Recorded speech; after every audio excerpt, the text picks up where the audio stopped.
Afternoon YouTube, Old School Farmer here. Just letting you know this is a short intro. I do plan on doing more videos, but this one's a little bit different. This is going to be a picture by picture. I'm going to show you how to take apart a 91 TopKick medium duty GMC truck.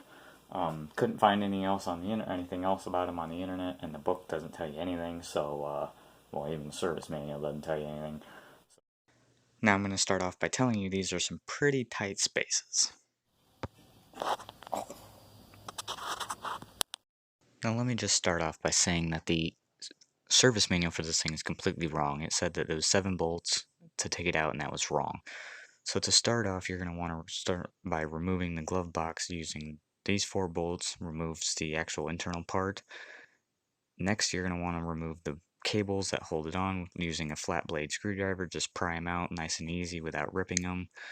Next, you're going to want to remove these 3 screws and a 4th one if there is one on yours. This will allow it to separate from the other piece. Next, you're going to want to use this computer box and make sure you unhook the battery first and then unhook those 2 connectors. Then you're going to want to remove that connector, which moves the door on the inside, which allows it to move the air in different places. This is that cable I was talking about. This is the one you want to use a screwdriver to remove. Now we are on the bottom side of the dash. You're going to want to start off by removing these 3 screws to allow it to separate. You're also going to want to try and remove the bolt up top using a 9/32 screw or socket. That's the cable that goes back, and that is how you disconnect it. You also need to disconnect that. Also remember you need to disconnect the wiring harness, but also remember to disconnect the battery first. Now you want to remove the fan. The fan is held on by these 3 bolts, 5 bolts. 2 of them are hidden. Those 3 on the bottom need to be removed, as well as the connectors, which are not shown in the video / picture. So you want to make sure to remove those as well. Now you need to keep in mind that when working on this, these 2 pieces are completely separate.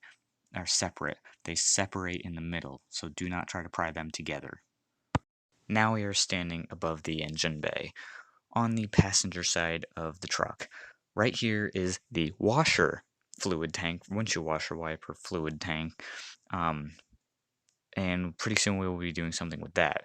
Now right here is the heater core input and output lines, and above that is the mounting screw that mounts to the heater core on the inside to hold it from rattling around. We will be showing you under this washer fluid tank to show you what you will be doing with the bolts under this tank. Now right here is the wire connectors for the internal brain box of the truck. Now we have disconnected the heater core hose lines right here. We have undone the bolt. We have also shoved some paper towels in there as not to get any contaminants inside of this system in case the heater core is actually not bad. Now you want to make sure that the battery is unhooked from the truck before screwing with any electrical components. This is the wiring harnesses I was talking about earlier in the video. Now this is the bottom side of the washer fluid tank. These 2 bolts right here will have to be undone as they hold in the intake box for the AC, and heating. So these will have to be removed in order to remove the plastic. These are the wiring harnesses that go into the brain box of the vehicle. Again, make sure the battery is unplugged before removing these from the brain box, as it can cause damage to the system computer. Now, these will have to be removed and out of the way before you can slide the master box down out of the way. Now this is the part where it gets interesting. This entire assembly has to slide down and under out of the dash. In order to remove it, you'll have to pull forward and then push down in order to get the assembly to slide out. If you feel resistance, do not pull until something breaks. Make sure all bolts are undone. Your vehicle may be different than this one. This is just an incomplete GMC C5500. Make sure that all wiring harnesses are unplugged and nothing is in the way during the removal process of this, as you do not want to damage any electronics or bolts or plastic. As you can see, after we've removed all harnesses, bolts, and everything, the thing just slides right out.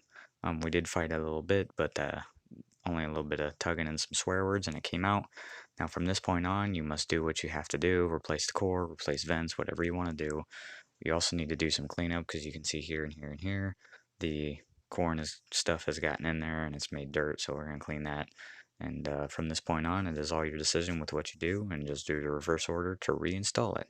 If you guys enjoyed the video, thanks for watching. We'll see you in the next one.